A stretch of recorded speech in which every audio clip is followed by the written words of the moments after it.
As one cycle dissolves and another prepares to emerge, we find ourselves at a rare celestial crossroads, a second new moon in Pisces that demands we confront our deepest existential wounds. Are we merely animals chasing sensory experiences, or are we sovereign spirits finally ready to reclaim our divine design? Hey there, Truth Seeker. Welcome to the Star Kittens community where we discuss 13 sign astrology. Are you in alignment with your divine design? Do you want to master the metaphysical reality? Open the doors of perception. Each planetary body is an archetype, a template, if you will, that helps us interpret human behavior and the world around us. The more awake and aware we are, the more synchronicity will show up in your life. Our focus today is the Pisces new moon. We discussed a conjunction with both Chiron and Lilith and the square to Vulcanus in Cancer. To help us reach more souls with this important message, please like, share and subscribe. There is a lot going on, so let's jump in. Kia ora, David. Kia ora. I just realized that this is the second new moon in Pisces. And if you're listening to us for the first time, you'll be like, how is that possible? That is because we use the true size of the constellations and the true position of the planetary bodies. And it takes the sun almost 38 days to go through Pisces. So that's why this is the second new moon in Pisces that we are discussing.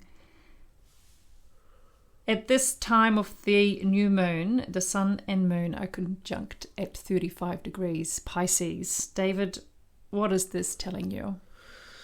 So, we've already talked previously about a new moon in Pisces, and the fact that this is at 35 degrees suggests that there's a message coming to us from the divine intelligence, a reminder that this is very important.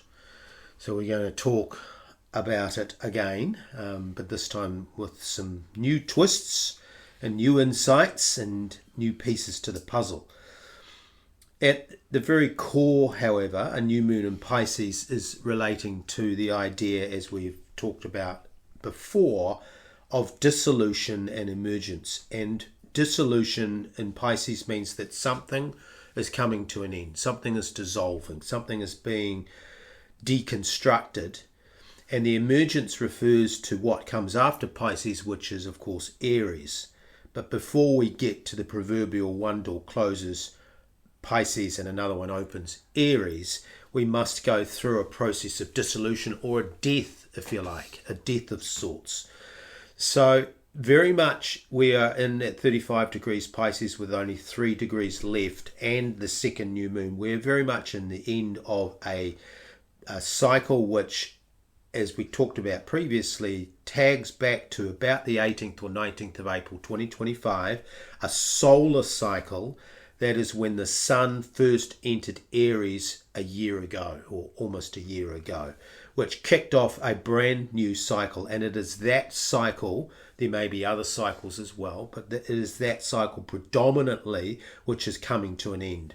So for the purposes of interpretation, each individual needs to go back and ask themselves, what were the big issues, the big themes, the big rocks, as many call it, not the small frustrations, but the biggest issues that were coming up individually in and around April or Easter of 2025 that are now coming to a conclusion now.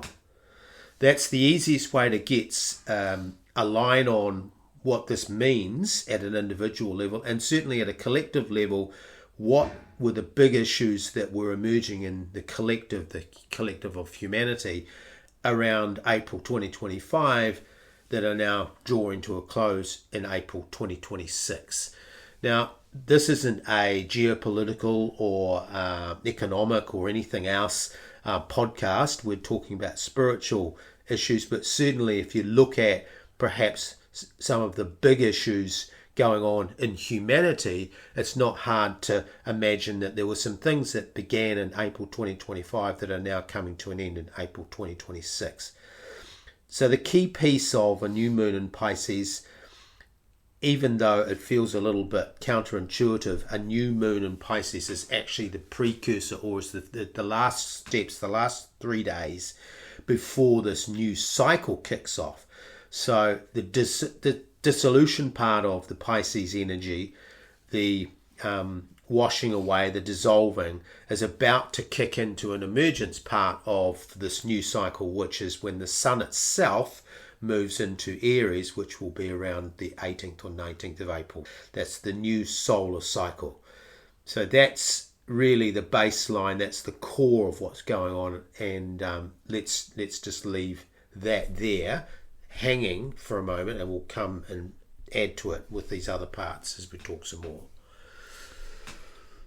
It definitely feels like a good time for a new cycle to start, in my opinion. I think it's also so interesting that here in New Zealand, of course, we're in the southern hemisphere, we are moving very much into the autumn or the fall time of year. There's lots of leaves on the ground. I have spotted a few mushrooms growing on the grass, and it's we are more hunkering down here in the south, and of course in the northern hemisphere there'll be blossoms on the trees and new fruit starting to come.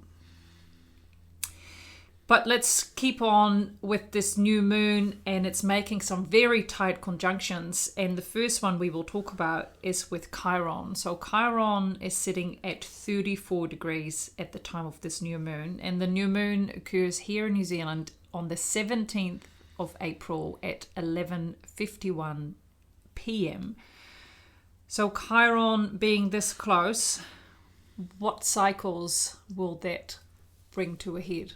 Well, the key thing with Chiron, as we've talked about at length in previous podcasts, is that our interpretation of Chiron, firstly, most people will know the story of Chiron at the very basics, is to do with the wounded healer.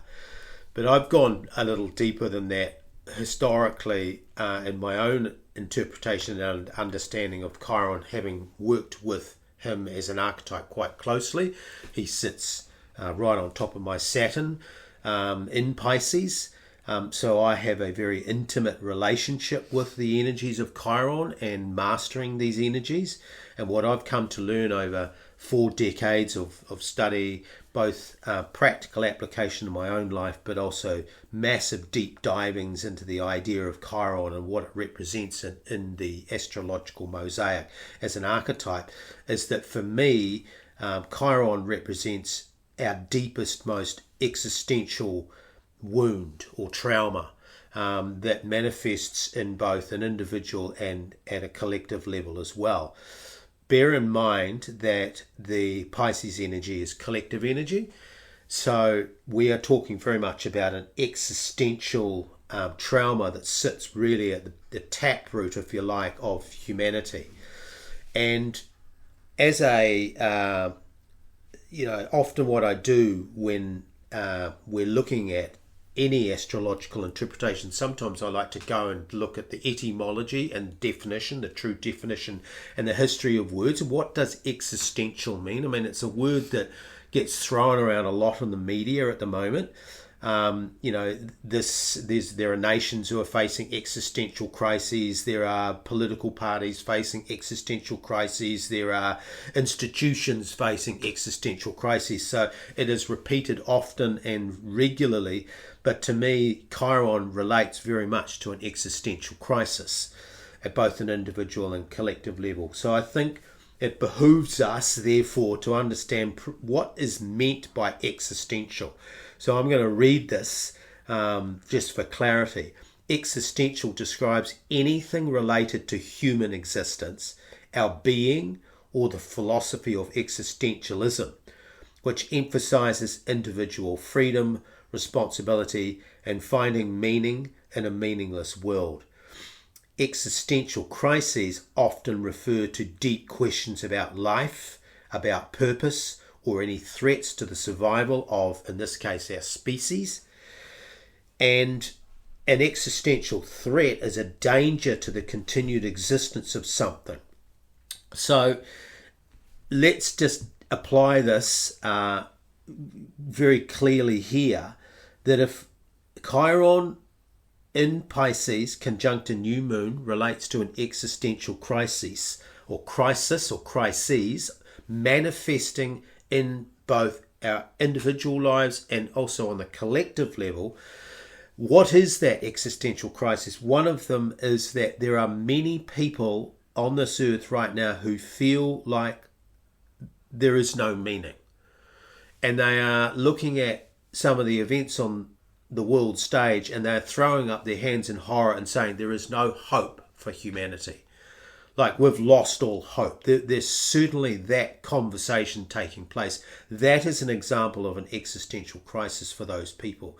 That suggests that they are living a meaningless life, that they are subject to the whims and the winds blowing of powerful figures or forces on this planet over which they have no control. And it is in that we see part of the manifestation of a Chiron trauma, which is the separation from source. This idea of we don't actually know why we're here on this planet. As a species, as an individual, as a collective, we have no meaning. And certainly there are plenty of historical discussions about this. And I was reading before, thinkers like Sartre and Camus talked about one of the great existential crises which plays into this idea of a meaningless life. There was a lecture done in 1945 by a philosopher called John Paul Sartre, and it was called Existentialism and Humanism. And what he was suggesting was that human beings have no predetermined nature or purpose and must therefore create their own identity through their own choices and actions. So this idea of Sartre, which we see in the collective as an existential trauma, i.e. a manifestation of the dark or shadow side of Chiron, what Sartre was talking about in this existentialism is a humanism. This lecture in 1945, which we see is quite pervasive, is that there is a philosophy in the collective that we have no purpose, this is humans, except to experience existence. So in other words, we are in a sense reduced to nothing more than animals whose whole purpose is to experience sensuality and to have our five senses satiated, and that is the purpose or the meaning of life.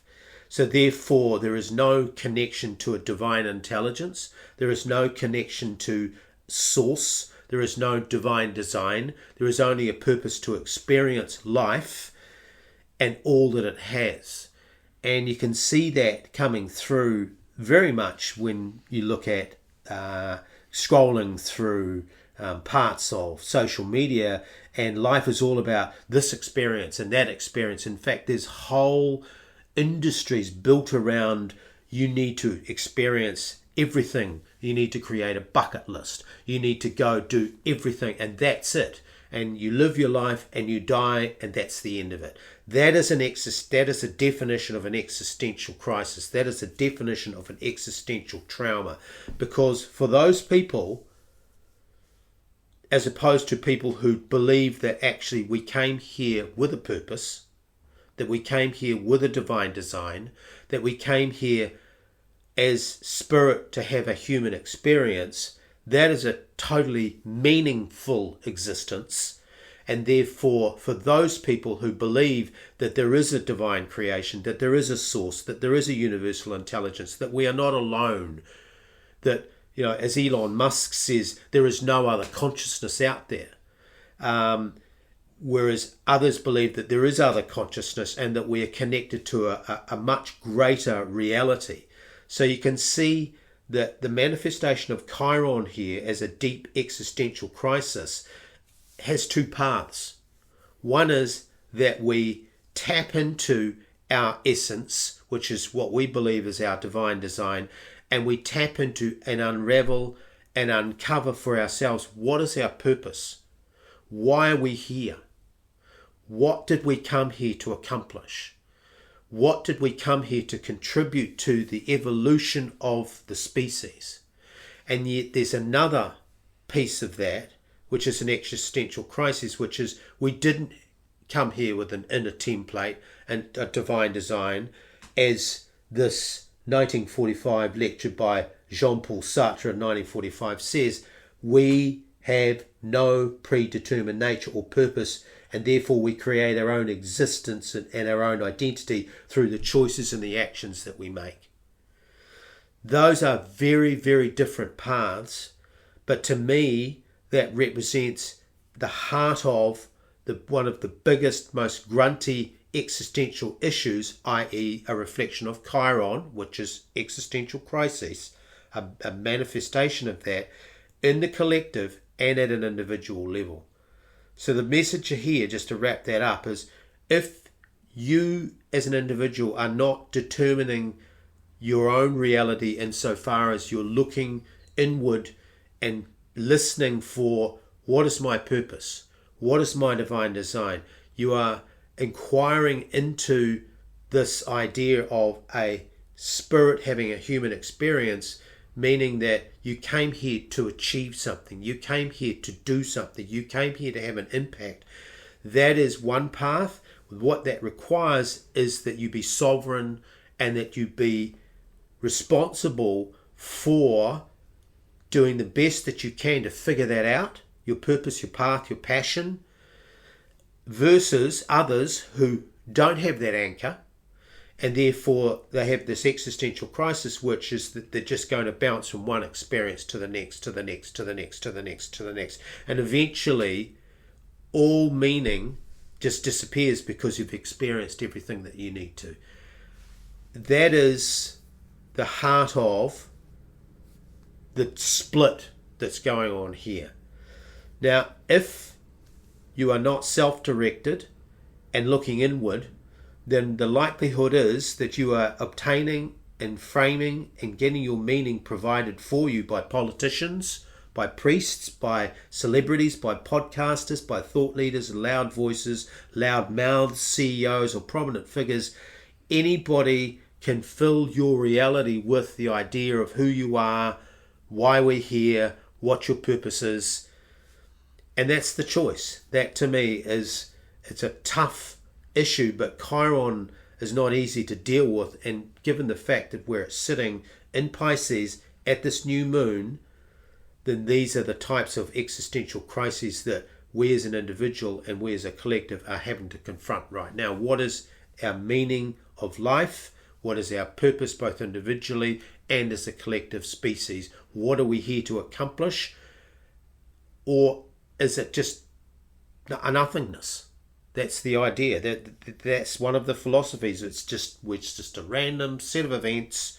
We arrived here and we're no different to the animals, so therefore just satiate your senses, indulge everything, and then you roll over and the end comes and you get put in a box and that's the end of it. I don't sign up to that philosophy. It sounds... not having that meaning, not having that connection to source. I feel if you're having a down day, then negative stuff seems to just attract you. And I just read something. I've heard the expression, nothing is happening to you, it's happening for you. But because of we believe that we are spirit beings having a human experience, we have the ability, or we create our reality. And so everything is happening off you. You are creating your reality. So if you're able to raise your vibration in a state of wonder and love and being thankful for the experiences you're getting, then that will continue to ripple out.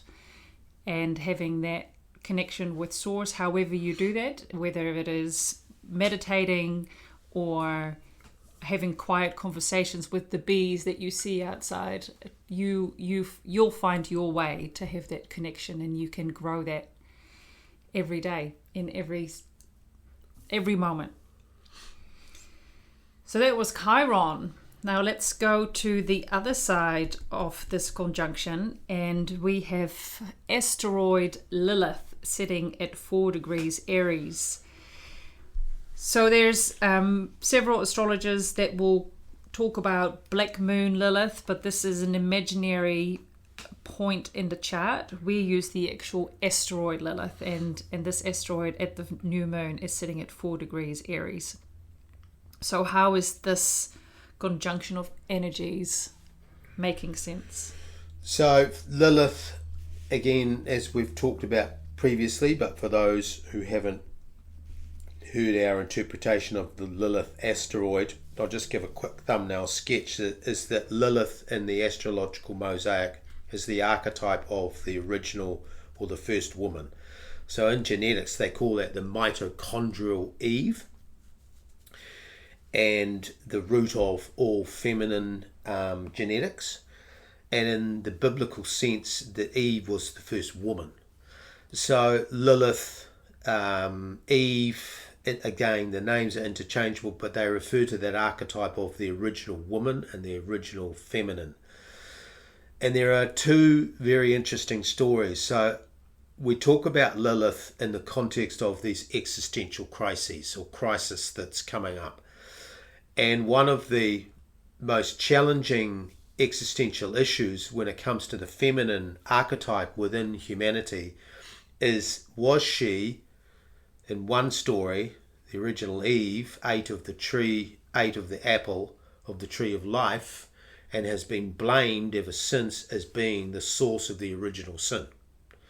So Eve, in that context, as an existential crisis, just building on what I talked about before with the Chiron energy and the dissolution and emergence, and especially when we relate this also to Pisces being the patriarchal energy of religion, the patriarchal structures particularly, believe that Lilith, or Eve, was responsible for introducing sin into humanity, and therefore she is lesser than and lower than man or males for that purpose, that she has been blamed and is carrying the weight of that original sin. That is a story that is told through religion and is deeply embedded as an existential issue in the collective, the Pisces collective. So we can't ignore that. Now, whether we agree with that or don't agree with it,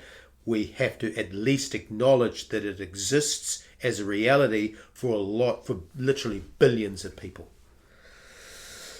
And then there's another story of the Lilith archetype, or Eve, was that, just going back to that first part about who Eve and her relationship with Adam, the first man, or the original male, was that Eve also in that story was cleaved or created from the rib of man. So in other words, male came first, and that's the patriarchal worldview of Pisces, and the female came second.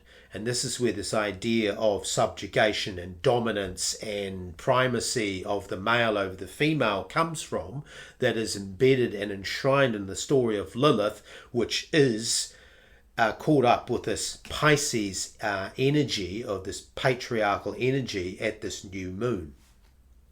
So we are acknowledging and bringing into our consciousness and awareness the story of exactly who is Eve, who is she to us as an individual, and who is she to us as a collective. Very important to understand that.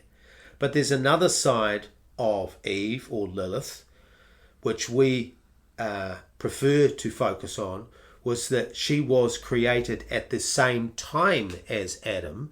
Therefore, they both came into existence at precisely the same moment.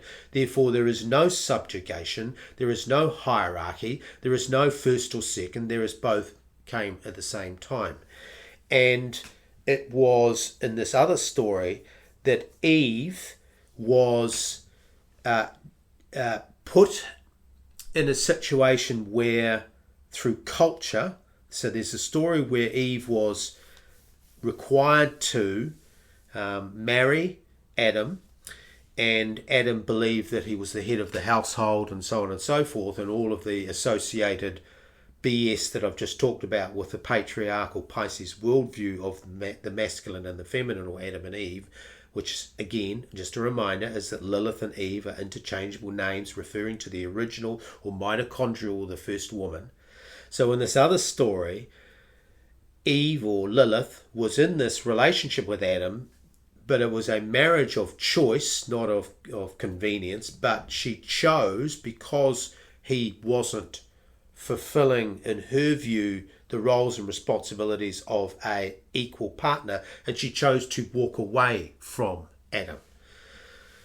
And she found her freedom and her sovereignty and her independence away from the relationship. She was able to step away from it.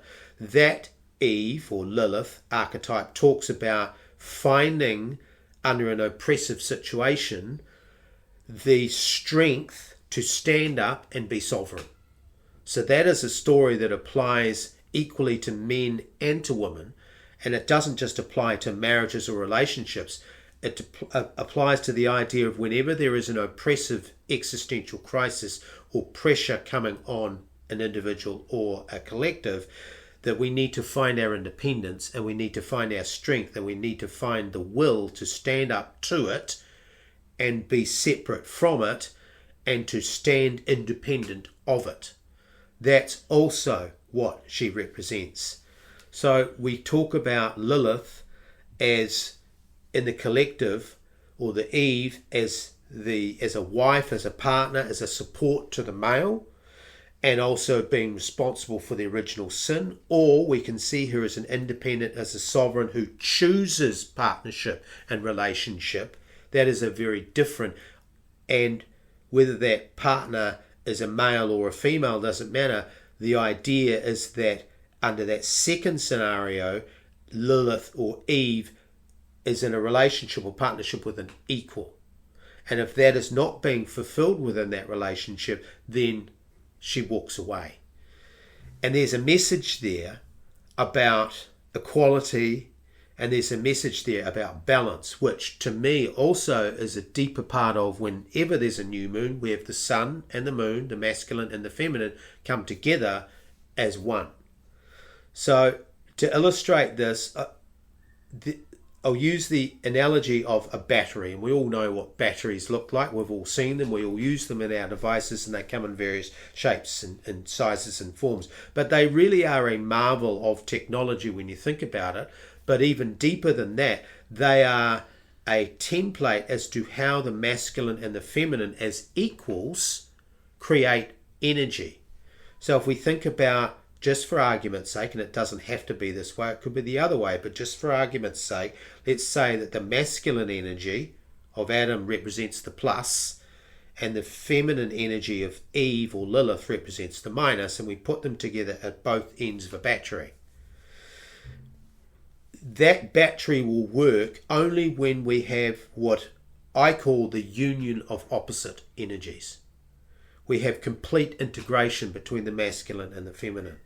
We have harmony, we have synchronization, we have synergies, and it is only then that we can have manifestation.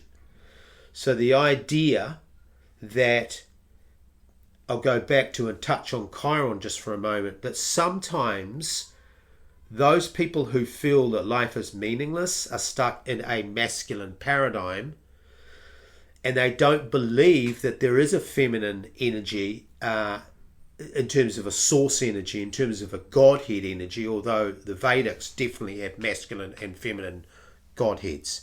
But often that feeling of hopelessness and a lack of connection with the true creator energy requires that we open our mind to the idea that there's a masculine energy and a feminine energy, and they both have equal roles in the process of manifestation, and therefore they both play a role in us moving through existential crises.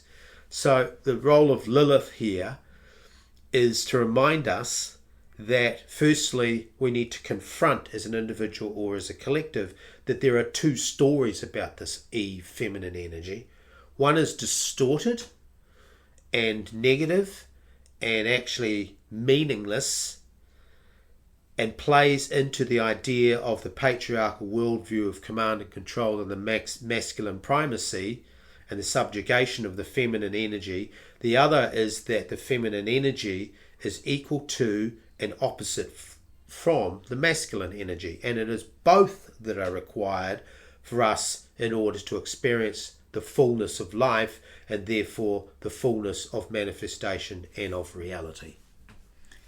Yes, and I look forward to the day where society truly steps into that, seeing the importance of both energies and supporting both energies and not trying to make the masculine energy more feminine or the feminine energy more masculine. We need both in their own strength and then create from there.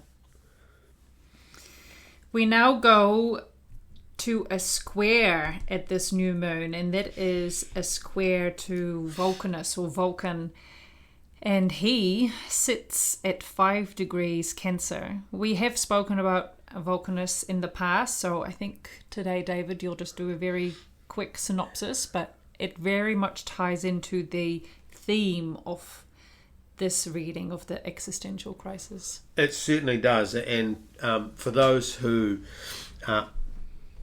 don't have access to a chart or can't see it, or if you look at the chart, you will see the sun and the moon together, obviously, for the new moon. On one side or the left side you have Chiron, and on the right side you have Vulcanus. So to me, the Chiron and the Vulcan energies are like the bookends for this reading.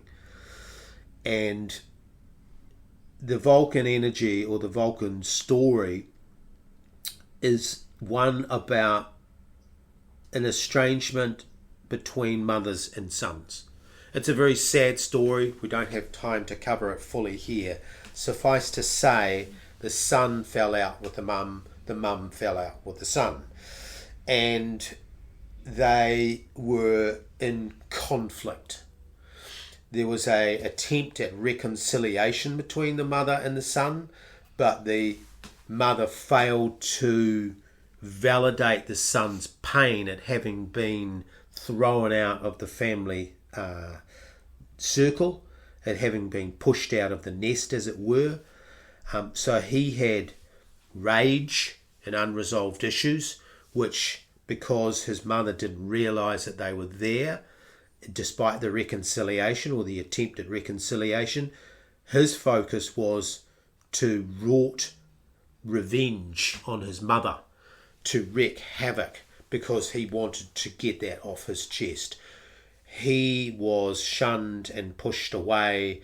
Years and years later was invited back into the family home, but the issues of why this young boy was cast out by the mother was never explained to him, and he, Vulcan representing volcanoes, and underwater volcanoes in this case, because Vulcan sits in Cancer, a water sign, and Cancer representing the energy of the mother.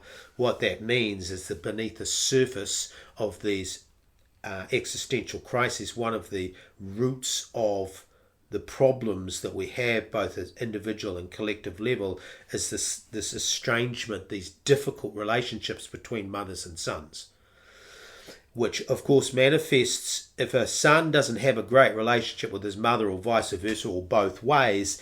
Then that archetype of the mother in the son's view is distorted, which he then will take into his relationships with other females. So for example, if the son believes that the mother is somebody who's not interested in his personal development, his life, then he will probably be like that with his partner or his daughter. in that case. You see, these cycles really have roots, and the root of one of the biggest existential crises that we have on the planet is this schism, if you like, between mothers and sons, which also represents, on another level, a schism between the masculine and the feminine. And we talked before with the Lilith and that illustration of the battery with the plus and the minus on either sides. This would be like having a battery where, you know, either one side wasn't functioning properly or one side was out of balance with the other, and you stick it into your device and the battery doesn't work, right? So really this square, and we know that squares in astrology are where there's tension exists, and that they are a signal when you cast a chart, or those who are familiar with the way that astrology works, is that squares really are a signal that there is some action that's required, that needs to be, there's something, a series of steps, a remediation, a rehabilitation of that relationship needs to take place in order to restore it back to balance, in order to bring the union of opposites in harmony and synchronization and synergies that I talked about. So the square of the new moon to Vulcan is really pointing to this mother and son schism. And there's a call out, if you like, from the cosmos that if you are a mother or a son, or you are in that type of fractious relationship, then maybe one of the things that is happening, as we talked about with dissolution and emergence, is that perhaps some forgiveness and some concessions perhaps on either side to dissolve some of those stresses and strains in order to emerge out the other side renewed and stronger, and both coming out with your sovereignty and your individuality intact.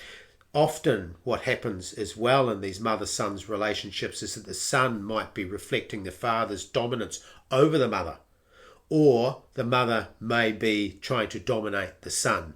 And either way, where there is an estrangement, where there is a conflict, where there is a falling out between that very important relationship, if a son hasn't learned how to relate to his mother well, he's probably not going to be able to relate to his partner as well as he could.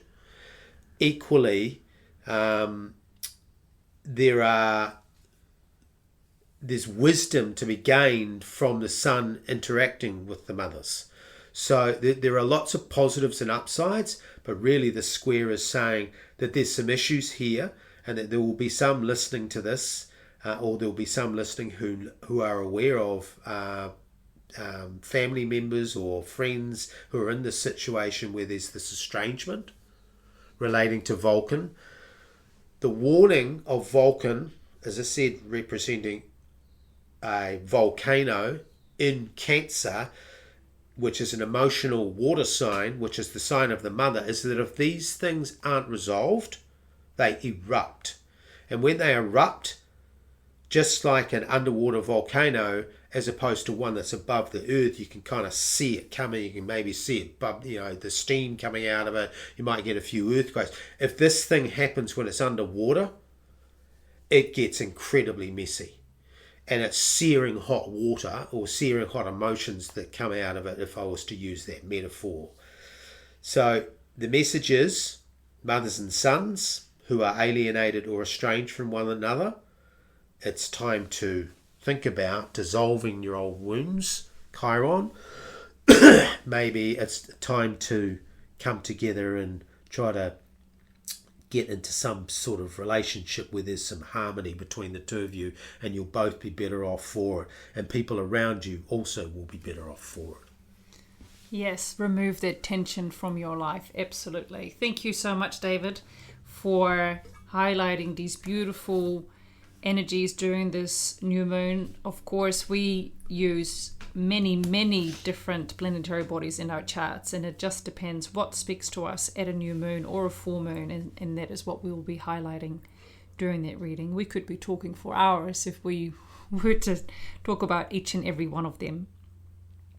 If you have enjoyed our conversation, you can find all of our videos or podcast on YouTube, Audible, Spotify, Podbean, and sign up to our newsletter. The link will be in the description. if you would like to know the placements of the planetary bodies during the time of your birth, hit us up for a chat or a natal reading. We love getting you in touch with your divine design. Drop us a like, share and subscribe as well. Absolutely. Yeah. Ngā mihi. Namaste. Until next time.